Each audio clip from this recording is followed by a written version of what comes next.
पुढच्या बातमीकडे वळूयात। विधान परिषदेमध्ये जागा न मिळाल्यामुळे रामदास आठवलेंनी नाराजी व्यक्त केली आहे।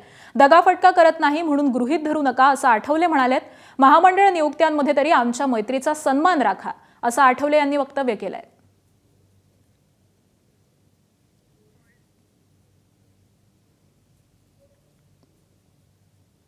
आपल्यासोबत मंत्री रामदास आठवले आहेत।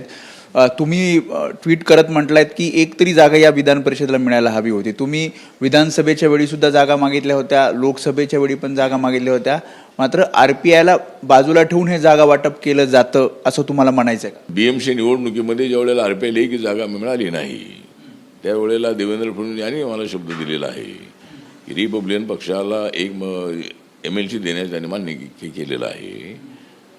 आणि मागे ज्या 10 जागांच्या निवडणुका 10 MLCच्या आमदारातून त्यावेळेला एक जागा मला मिळेल अशी आम्हाला अपेक्षा होती। म्हणणं की शब्द पाळला नाही भाजपने। आता म्हणजे आता एकतर आता 17 जागा आहेत त्यामध्ये आम्ही मागणी केली नव्हती, कारण या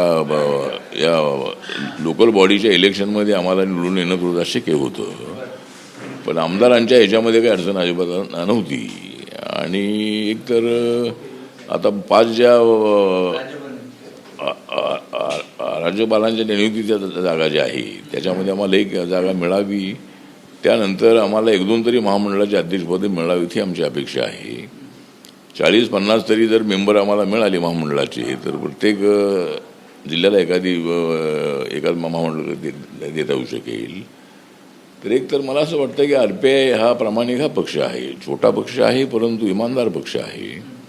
नरेंद्र मोदींच्या विकासाच्या या अजेंड्यावर आम्ही त्यांच्यासोबत अत्यंत ताकदीन आहोत। नरेंद्र मोदीजी बाबासाहेबांचं संविधान मजबूत करण्याचा प्रयत्न करतात म्हणून आम्ही त्यांच्यासोबत आहोत। आणि त्यामुळं मला असं वाटतं की महाराष्ट्रामध्ये आमच्यावर कुठेतरी अन्याय होतोय अशा पद्धतीचं चित्र आहे।